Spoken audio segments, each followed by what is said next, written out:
Good morning, everybody. Welcome to this webinar where we're going to be focusing on how to increase our first meeting conversions. Now, I've been long fascinated by this meeting because it's still really wild to me to think that a perfect stranger can meet one of you and maybe in the space of an hour and 20, they will be confident enough to hand over their life savings for you to manage. That's always been really fascinating. Like, what has to happen for in that dynamic for that exchange to go ahead? Well, it turns out that actually there are four things that perfect strangers want from a first meeting. And if we can deliver them, we can be expecting around a 71% conversion rate. So this was some research that Vouched For did back in 2022, and I will be revealing those four things as we go through the webinar. So hello, if we've not met before, my name is Melissa, and I specialise in helping those in the finance sector to communicate more effectively. I'm particularly interested in helping financial advisors win and keep clients through really great communication and experiences. And earlier this year, in May, I spent the whole month speaking to over 100 advisors around this first meeting process. What were they doing well? Where did they find some struggle? Because I was really looking at, how do I identify some good practice and where can I offer some support? So I'll be revealing some of those findings in a moment.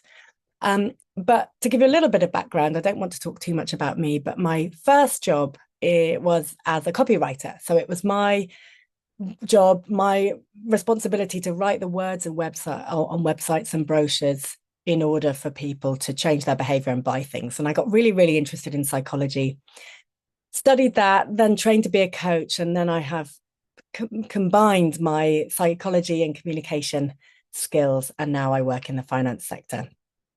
So if you'd like to find out more about me, that's my LinkedIn profile. So do scan that if you're interested. But in terms of what we're covering today, I wanted to highlight three common mistakes that I notice advisors make, which can just eat away and erode your value. I'll show you a process that you can use, which really helps to identify and attract your ideal client audience. So who are the people that you love to work with? Who are the people that you do your best work with? Who are the people that you really look forward to seeing? Because what we know about this industry is that when we've got a client, they tend to stay with us for a long time. So making sure that we're attracting the right people, putting our best foot forward when we get to meet them and speak to them, and then making sure that we've capitalized on that momentum that we've hopefully created in that first meeting and so that they become a client. And then lastly, I'll share those four things. I'm going to be seeding them as we go through. So you can hopefully feel reassured that you're doing all the right things. It is being recorded, so I will send the recording to all of you who have registered. I'm going to present for around 30-ish minutes, and then I'll take any questions you've got at the end, but I will be asking for input as we go. I'd like this to be a two-way conversation, really. So why does this matter? Why should we be spending our Tuesday morning thinking about first meetings? Well, they are one of the most profitable activities I think you can do. When you look at the lifetime value of a client, actually, these are pretty significant numbers.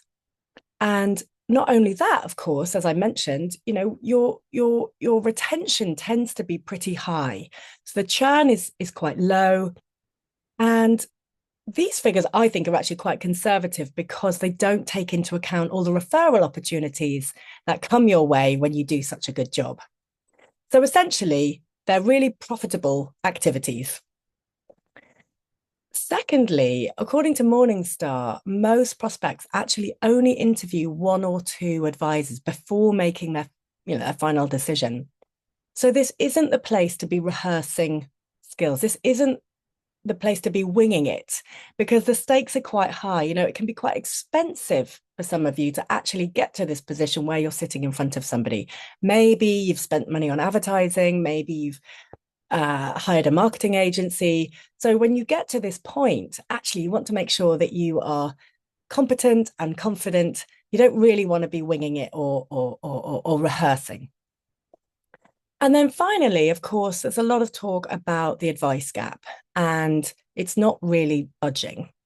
And I think that the first meeting and the experience that we give people of advice and financial advisors, especially if they've never had advice before, is going to be really instrumental in narrowing this gap.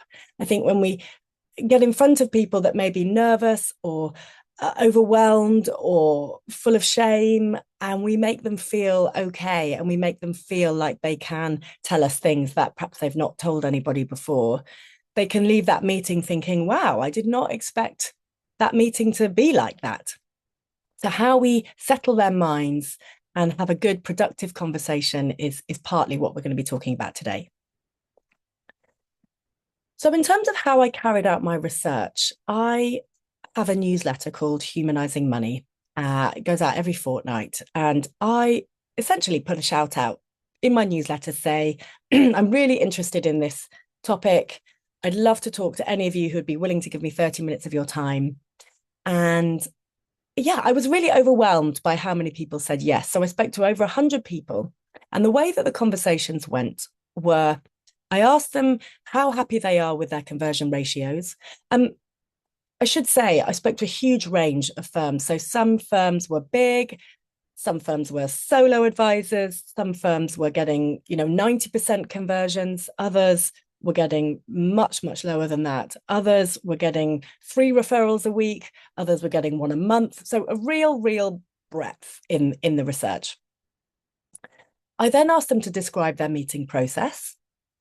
I then asked if any area causes them any sense of discomfort or unease, or they dread that bit of the conversation or the process.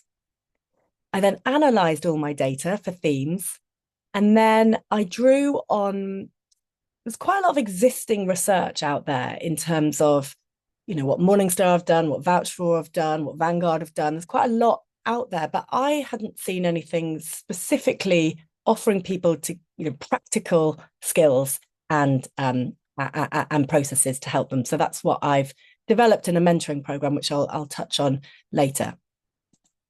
So my key findings. Well, the majority of people said that they aren't converting opportunities as regularly as they would like. And they're just not sure why. Some of them had been converting quite a lot a few months back or last year, and they weren't seeing those rates sustain.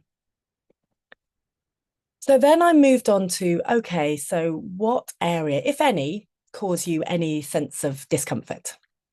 And I'm going to run through these 5 areas, and I would particularly love it if you could let me know whether any of them resonate with you, because I can then spend a bit more time on those areas so that you'll hopefully go away feeling it was useful.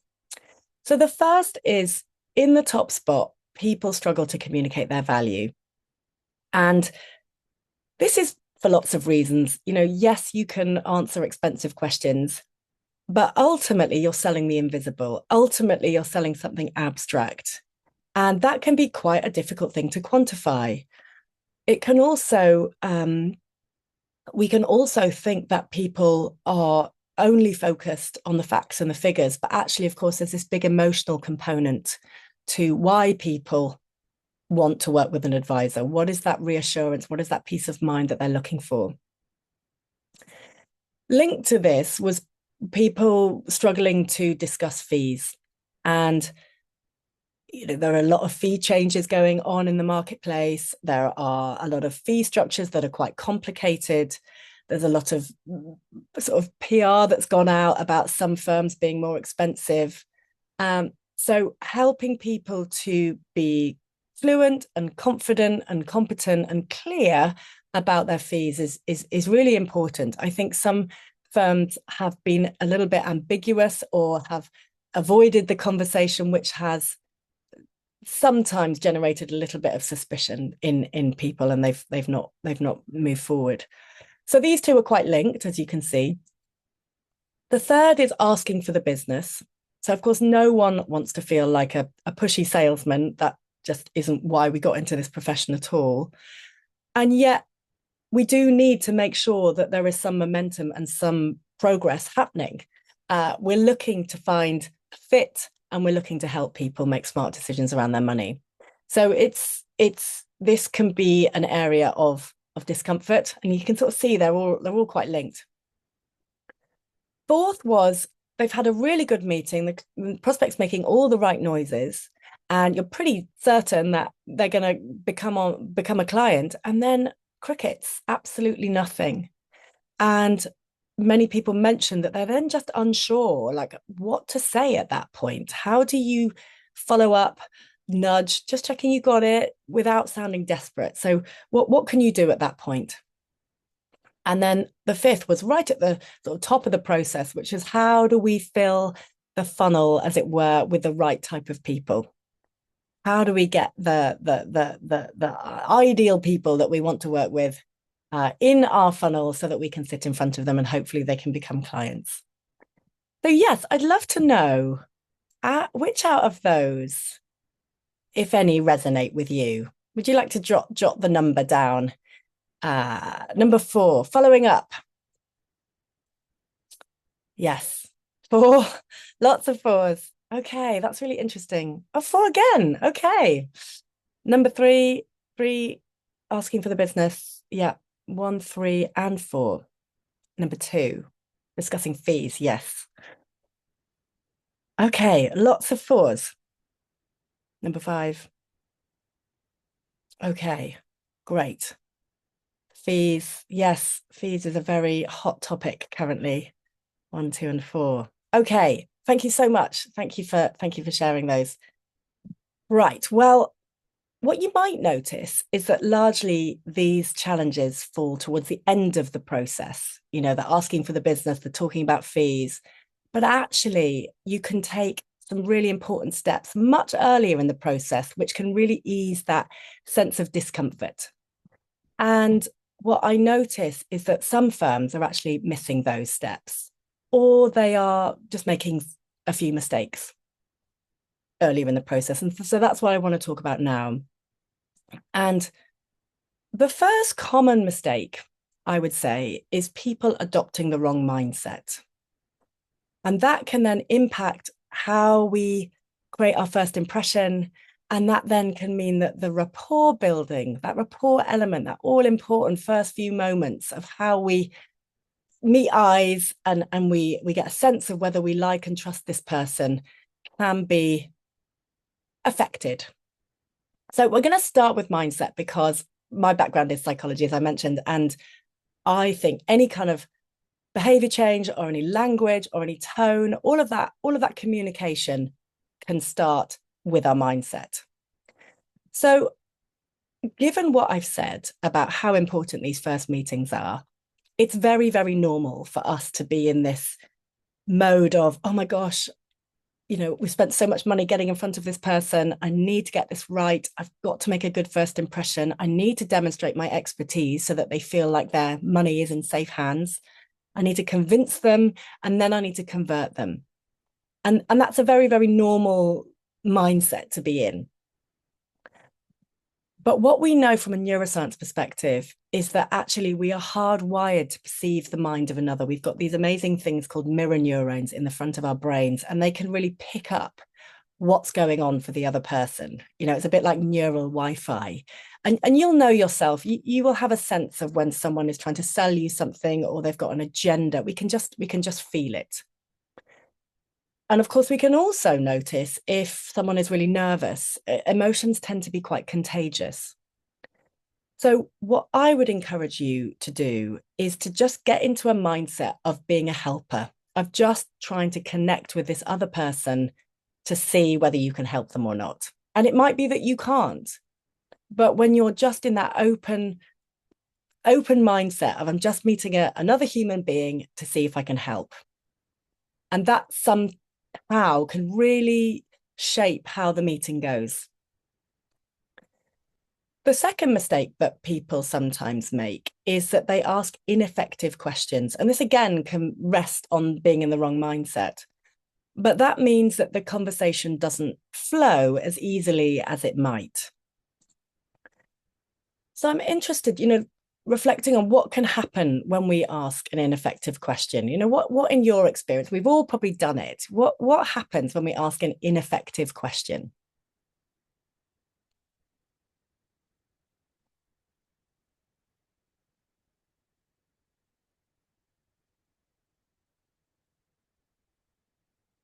Bewilderment. Client doesn't understand why we're asking. Yep. Closes the conversation. We get closed answers and get sidetracked. Yeah. Confusion. Client answers the wrong question. Yeah. Great. Well, in my experience, all of those things can happen. We might get a short answer when actually we're looking for details and depth. So that can be because we've overreached. Perhaps the question was too big. Perhaps they feel a bit embarrassed that they don't know the answer. Perhaps, yeah, that we've just asked it too soon. There's not enough trust there yet. Or it gets a blank stare. It gets a, I don't know. And this sometimes is because we've not necessarily given them the heads up that we're going to be asking these kind of questions. And one of the things that I really identified in the research is that everybody has a very different way of approaching these meetings. Some are almost treat them like a fact find, so they're very information heavy. Others are asking them what they would do in the last 24 hours of their life. So how we manage their expectations around what we're going to be talking about in this meeting is really important to get that kind of flowing conversation. The fourth is we might get a defensive answer. As you said, Adrian, it's kind of a client that I was working with earlier in this year asked her clients, what savings do you have? And she could see that the defenses went up, and she was simply asking because, part of the reason she was being employed by them was to help them identify whether they're going to have enough to live on. But she hadn't quite framed the question correctly. So she could see it landed in a way which was, well, why do you want to know? You probably just want to get more of your hands on my money. So again, the sequencing and the trust is really, really important. The other thing that is important to come up with is a series of questions that really help to identify the need and the urgency and where they think they need the help. And that can really then help to communicate your value, which many of you are struggling with. So we want to try and find questions that really land in our clients' world and they go, oh yeah, I can see I've got this gap. You're the obvious next solution. You're the obvious next step. So some of my favorite questions that can help you demonstrate your value are to start with, what would make this meeting an excellent use of your time? And David Scarlett, this is a David Scarlett question. Do look him up. He's done lots of webinars on the PFS. And why I love this question so much is because it really signals that this is their time. It's their meeting. You're very much focusing on them and you will adapt the time according to what they're interested in. One of the things I talk a lot about in my writing programs is attention is currency. We need to make sure that they're paying attention to what we're saying. And if we give them the reins, as it were, of the meeting, then we can make sure that everything we're saying is relevant to them. The second question I really like, and you probably wouldn't want to ask this straight away, you would need some time to build up that rapport, is a scaling question. So on a scale of 1 to 10, with 10 being the highest, how financially confident are you feeling? Now, why I really like scaling questions, especially from a psychology and a communication perspective, is that they're just quite easy to answer in a sense that we're meeting our prospect or our client or our person where they are. Now, the fruit, though, is in the follow-up. So then you would say, let's say someone said, oh God, I'm probably about a 3. And then you can ask a whole range of questions. What made you choose that number? Why did you choose a 3 and not a 2? And then you get a sense of them, their capacity already, or their competence already. Maybe they have scored themselves so low because they're worried about the jargon, their pensions are all over the place, they just think they're bad at maths. There could be lots of reasons, but by getting them to explain why they've chosen a certain number, really helps you to understand them, and they feel really understood. The next one, similarly, is, how would you rate your financial peace of mind? So, most people are coming to you for answers to these questions in the majority. So just trying to get a sense of how they're rating themselves currently. You can then, hopefully, if they become a client, then revisit this in the subsequent planning meetings, which some people call reviews. So there are a few of my favorite questions. There are plenty more that I've got, but just to give you a sense of, okay, how are we identifying the gap? How are we identifying the need? And then it becomes much easier to communicate your value for those of you that struggled with it.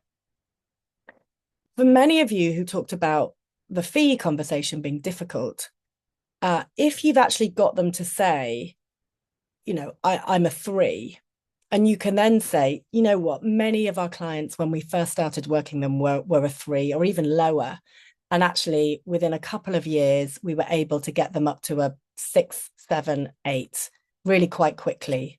Then all of a sudden, they can quite quickly see from their side where the value lies.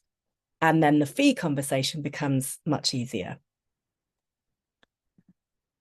So yeah, the timing and the sequencing of these questions is really, really important. And I think sometimes we can ask questions which are hard to answer if we've not been given any warning. So some of those are, what's your earliest memory of money? Now, I think this is used quite widely in America. But if you're if you're coming into a financial advisor and thinking about tax and pensions, and then this is asked of you, it's like completely left field, and perhaps, with no framing, you've got no idea why you're being asked it. It can be too much of a stretch, in my mind. Another question that I know sometimes people ask, and I would find this hard to answer particularly if I've never had advice before. If you're working with people who are used to having advice, then maybe. But what does financial security look like? These are kind of questions that aren't really discussed outside a meeting with a financial advisor. It's not something that we would generally have over dinner with our partner. So that's a big overreaching question. And if you ask a question and someone feels uncomfortable, it can generally go, one of two ways. They can either go, gosh, that's a really good question, and that's really thought-provoking for them, and they go away thinking, gosh, no one's ever asked us that question before. Or they might think, crikey, I feel really embarrassed, I've never thought about this before. Oh gosh, I wonder what other questions they're going to ask me, and I'm not going to know the answer. I feel really not very together, and it can provoke anxiety. So bear that in mind, depending on your ideal client. And then I know I'm going to go on a bit of a limb here, because I know this is quite a favorite question that some people ask, which is the David Sullivan question, which is, if you were to imagine life 3 years from now, or something like that, what would have to happen personally and professionally for it to be a success? So I think this is a good question. I just think, without any warning, it can be difficult to answer. And I'm very prepared to have a discussion with you around if you use it and actually get great conversation as a result of it. But I think it needs some warning. And it might be that you ask it, subsequently, once you've developed the relationships and once you've solved the particular problem or pain that they've come to see you with.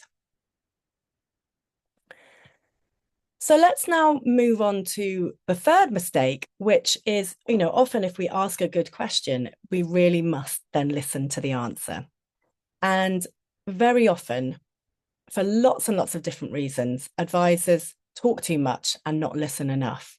And this can then mean that we leave that meeting not really knowing that much about them. So what I notice is that often advisors will talk too much about themselves, especially at the start. And this might be because they're nervous, that they want to set out their stall, that they want to demonstrate their credibility straight away. There's lots of reasons why that happens. But as I said, I'm a big fan of asking the client, the prospect, what would make this a good use of your time? The second is that they can talk too much about technical topics. And again, this is often because of your vast technical training. Often this is an area in which you're much more comfortable than asking about what people would like to do when they retire, or what concerns they may have, or getting into that emotional realm, which does take some time to build up to, but often it can be much easier to talk about technical concepts. And closely linked to that is using a lot of technical language. Acronyms are so commonplace in our industry, and for us, very often we don't even know that they are jargon. They're just so everyday to us. And also linked to that sometimes is then we see a problem that we know that we can solve, and because we often got into this profession because we want to help people, we start problem solving. We go straight into helping them in that meeting, and that has lots of different ramifications. A, they can just feel completely overwhelmed, but B, they can also then go, thanks very much, I can do this myself. So it's a real art to be able to identify the problems that you're able to solve, and then be quite restrained in how you then acknowledge them. So yeah, I'd just love to get a sense of which of those, if any, you might notice you making. Often it's, coming from a really good place, but it's good to be able to have some self-reflection. Do you notice you talk a bit too much about yourself? Do you notice that you're sometimes talking a lot about technical issues, using a lot of technical language, talking too much, too technical? Start problem solving. Yeah. Jump in to fix things. Yeah. So common. Problem solving. Yeah. Yeah. Well, as long as the first step to any kind of change is acknowledging it. So think about that when you're next going into your meeting, is how might you pull back from these. Interestingly, Morningstar they did some research around why do investors hire their advisor, and they found actually more often than not prospects listed an emotional reason rather than a sort of financial reason for hiring their advisor. So what do we mean by an emotional reason? Well, this is what they said, this is what they found, that actually many people will work with you because they feel uncomfortable about handling these financial issues. So there's a competency issue, and they just, there's a discomfort, there's a fear, there's a worry. But also that they really respond well to your communication, that they feel trusted, that they felt put at ease, that they could share things that might be difficult to talk about. So that quality, that rapport at the beginning of the meeting, again, very, very, very important. And of course, how well we can communicate. So whether that is managing their expectations around what you're going to be talking in the meeting, talking about any technical concepts or not talking about any technical concepts, but making them feel like everything is clear and concise and they get it. When they did I can't actually remember who did the research, but Kitsis and Megan Lurch referenced it in last year around this thing, which is people sometimes can feel quite anxious about meeting a financial advisor.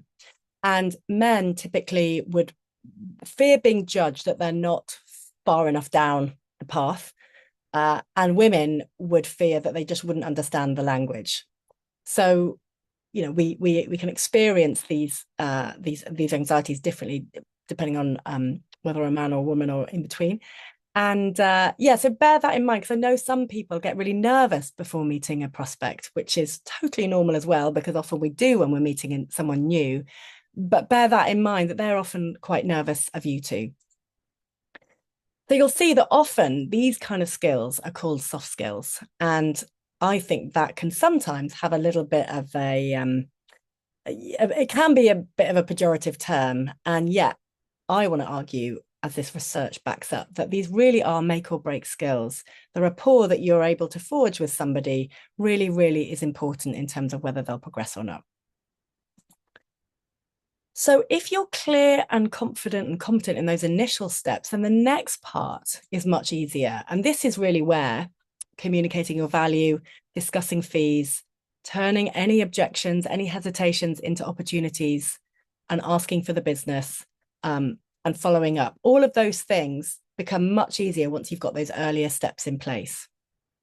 And so this is why I wanted to just touch on this system and this process that I mentioned, which is what I teach inside the mentoring program.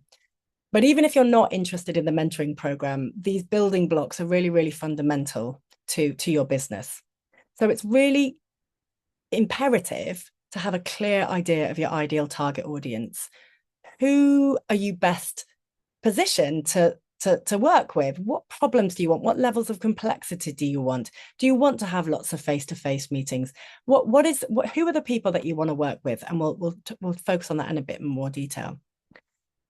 How you do the steps before you actually get in front of them. So any screening, any introductory calls, how you talk about your work on your website, all of those things are really important to make that first meeting go well. Then we need to look at, like, what do you actually do well in the meeting? How do you convey value? How do you manage their expectations? How do you discuss fees and listen well? And then how to capitalize on that momentum. So when you're thinking about your ideal clients, who are they, and could you identify and communicate that quite clearly? Because when you're really clear on that, your referral opportunity goes up, your website will drive you more traffic, and it just becomes much easier for you to sort of specialize. So in order to increase that first meeting conversion, which we're talking about, ideally, when you get in touch with someone or someone reaches out to you, you should know what's prompted them to get in touch, why now, and see the potential of fit. So you're kind of clear on why this is important, why they're going to prioritize it. And you're going to hopefully think that, yeah, I like this person. And they should know in that first meeting what you're going to be talking about, so that we're not springing those big questions on them. Because ideally what we want them to feel in that meeting is to feel comfortable with being open. They want to feel like they can share things that are important to them, that are concerning them. So screening, I call it screening internally. Externally, I encourage you to call it like an introductory call. Essentially, this means that your website will clearly speak to them. So they land on your website and they can see, oh yeah, I could imagine working with these people. The tone is warm, and yeah, it's authoritative as well. But I think, when I was doing a lot of my research, I think a lot of people just need to dial up the warmth of their tone. It also means that your referral process is well refined. So you've got people, your ideal clients, out in the world, finding more people like them and sending them in your direction. Ideally, they're aware of your fee structure. So having the structure on your website so they know whether they're in Aldi, for example, or Waitrose, gives them that certainty. We really don't like uncertainty as human beings. It sort of takes up a lot of mental capacity. So anything that you can do to reduce the uncertainty in people's mind before they get to you, it bodes well. And so the instruments of screening, in my mind, are your website, a questionnaire, or calls. And I think the questionnaire, I know Jono's on here, and I know that your process is really slick. And I think the reason it's really slick is because you've got a very, very defined target audience. So you've got lots of, you know, you've got lots of people out in your industry sending people your way, and so that is really effective and efficient. I am also, though, a big fan of calls, and the reason is because it's the first human touch point. This is where you're beginning to build that relationship. You've seen the whites of their eyes, and it gives you the right, really, to then ask some of those deeper, more meaningful questions later on, if you feel like the rapport is strong enough. I think that's harder to do on a questionnaire or just, you know, Calendly forms. But that's probably offset with you, Johnny, because you've been referred. So a lot of it depends on how they found you. On that call, you can then identify, you know, what's prompted you to get in touch, of all the things that you could be doing, why now, and just get a sense of how important it is for them. And then you can cover off, you know, those surface points, so that when you actually get to meet them, you can have a kind of richer, fuller conversation. And then you can also manage their expectations about what you will and won't talk about. So, you know, I don't think the first meeting really should be a fact find. I think it should be around getting to know them, so that they feel like when they leave that meeting, they have a sense of, yeah, I like and I trust that person. The downside to the screening calls, which some people you know, worry about, is that, well, it takes time. I would counter that by saying it really only needs to take 20 minutes. And by not doing it, you can then end up having a first meeting, which takes an hour or so, only to get to the end of that meeting and think, actually, we're not right for each other. We can't help you. So I think, yeah, if you charge a more, if your service offering is a bit more digitized, it's a bit more automated, then you might see this as a bit less efficient. And I think the big one, though, is that people think that it sounds rude, especially if the lead prospect has come through a referral. And I think that's a very important thing to be worried about, because money is very emotionally charged often. And so how we do handle going our separate ways, if we're not a good fit, does need to be handled with skill and care. But I think if we talk about needs and fit, and hopefully signposting them to somewhere else, that, or another resource or another firm that can help them, hopefully makes that process much more easeful.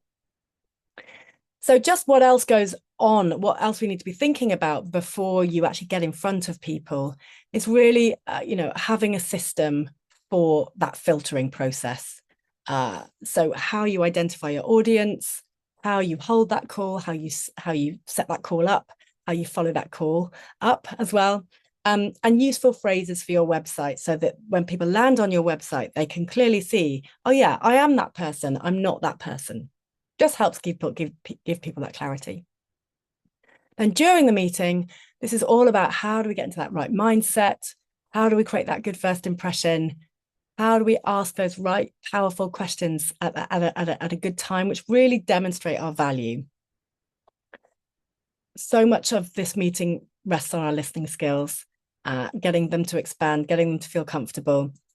How do we manage their expectations up front, whether that's about volatility of the market, whether that's about how regular you'll be in touch, anything that we can do to add some certainty into this uncertain period can really help. And how do we discuss fees? You know, a lot of this, I know a lot of you mentioned this is the area that you find difficult. What I would say is, what you want to be able to convey is why it's fair, and practice so that you sound really congruent and confident. But the other thing, and it goes back to your mindset, really, is the first sale is really to yourself, is that, you know, you're really able to change people's lives with the advice that you give. And I think keeping that in mind, you know, front and center of your mind before you go into these meetings, and you know you're going to be talking about fees, is really important, because that will then be conveyed in your tone. And I think if you're a bit hesitant and you don't really think that what you're charging is good value, and that could be for lots of reasons, it will come across as being a bit unsure. And then that, you know, remember, emotions are contagious. They'll pick that up. So if you're not sure of the value that you're bringing, just think about how you can impact people's lives. But also, often the things that we're good at, we can overlook because we think everybody is good at them. But I think, yeah, just keep in mind the impact that you have. Also, it's very important to be able to explain your process. So if they do want to go ahead, this would be the next step. And this section comes with lots of resources too, so that you can apply them quite quickly. And then the third bit is, okay, so we've had a really good meeting. How do we capitalize on that momentum? And what to do if we get ghosted? So often I think when I've come across firms that have been ghosted, often there have been signals further up the process, or they've just not been able to identify the need. So some of that can be totally mitigated by asking good questions and making sure that you've done the work on your target audience. So yeah, it's structured in self-paced modules with coaching calls every fortnight so that you actually get to rehearse the skills. And then we've got 2 face-to-face days in London and Cheltenham, where we actually do loads of role play and we get really good and practiced and confident. So in terms of the cost, it's 1,350 per head. You can pay in installments if you like. And I can do you a deal if there's 4 of you joining. So you can see it's really well priced. Just getting one client will pay for itself. So I said at the beginning, I would share these 4 things that prospects want from a first meeting, and that will lead to a 71% conversion rate. So what are they? So prospects who couldn't have felt more comfortable being open, who had an in-depth discussion on their motivations, that couldn't have been clearer on how the advisor would help, and learned a lot at a conversion rate of 71%. So you can see a lot of this around how do we settle their mind so they feel open is about the pre-comms to the meeting. It's about getting off on the right foot, developing that rapport, having an in-depth discussion on their motivations. So not talking too much about us at this stage, but really curious about what's driving them, what good looks like. Then couldn't have been clearer on how the advisor would help. So this really is where we having identified the gap that we can fill, is then being able to say, we work with people like you very, very often, and this is the process that we take people through. We hear this a lot. And this is where you can give some examples of people who were worried about their money running out or wanted to retire early. And then you can give some very short anecdotes about people just like them without going into technical details and solving their specific problem. It's just keep it really top line at this stage. So they just get a sense they're not the only one. You're the kind of right person to help them. And learning a lot. This could be learning about themselves, but bear in mind that we can only really handle between 3 and 5 pieces of information at once. That's sort of our brain's capacity. And if someone is in grief because they've lost someone, or they're really stressed because they've got a big tax bill, or any kind of big life event that's very emotional, that bandwidth, that emotional bandwidth, that mental bandwidth, I should say, reduces. So yes, we do want people to leave with learning something, but I would try and aim for about 2 things that they've not learned, they didn't know before. So to recap, I just want to make sure we've got time for questions. Yes, this really is one of the most profitable meetings, the profitable activities that you can do, and therefore the skills that you need to develop and hone to run these meetings well, I think, are among the most valuable. And for prospects, as we've been saying, it really could be one of the most life-changing meetings they have. As advisors, I really think that you are so well placed to help their lives run more smoothly. And so, yeah, how you get more of those people that you really want to help is what I'm really interested in helping you do. So just to recap, those 3 mistakes that are quietly eroding your value: adopting the wrong mindset. So rather than being in that mindset of, I need to be impressive, I need to convince them, adopt that and switch it into, I wonder if I can help this person. I'm just going to connect with them as a human being. Ineffective questions. So use those scaling questions if you feel it's appropriate. Try not to ask too big a questions if you haven't given them any warning that you're going to be asking those questions. And for those of you that know that you talk quite a lot, try and keep your part of the meeting to between sort of 20 and 30%. Ideally, we want the client to be talking most of the time. And actually, Moira Summers' research, who wrote the book Advice That Sticks, said that there's a correlation between how much airtime the client gets and their satisfaction. Because clients really want to leave that meeting feeling like you've totally understood them. And when we're talking, we're not learning. So we want to try and reduce the amount of time that we're talking to, identifying the problems and showing our process and how we can help them.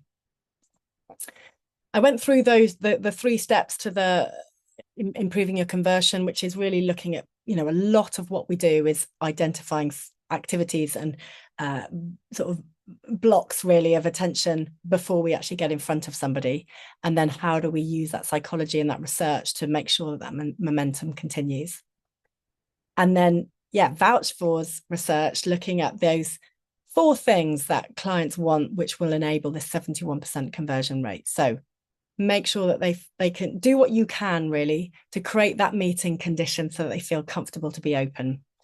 Having an in-depth conversation about their motivations. So what's important to them, what's driving this, what's behind this. Really clear on how you're going to be able to help without overwhelming them, and sharing some information so they feel like that was a good use of their time and they've learned a lot. So I'd just like to leave you with a quote before we finish and before we take some questions. I love this Irish proverb, which says, "A good beginning is half the work." So thank you for your attention and all your engagement. If you'd like to find out more about the mentoring program, do scan that. I'm going to be onboarding next week, so let me know. And the first 5 that join will get my Ace Your Annual Review pack. Does anyone have any questions? John, I can see Anish definitely helps, as does borrowing some of Andy Art's questions in the Calendly questionnaire, but still having the brief intro call. Yeah. Okay, good. So you still do it. I didn't realize you still did it. I thought you were you sort of went straight into your big meeting. But any questions, you can either put them in the chat or you can put them in the Q&A. Let me know. I realize that I've covered quite a lot, but yes, if anyone wants to ask me anything. Yeah, I'm a fan of talking to the prospective client. Yeah. I think I think it's really time well spent. And I think that, you both can get a sense quite quickly of whether you're somebody you want to work with. So yes, I'm a big fan.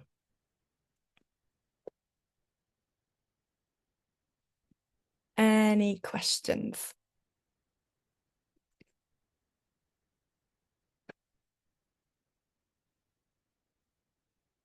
Oh, you're welcome. Thanks, Kathy. Yeah, well, it doesn't look like there are, so I'll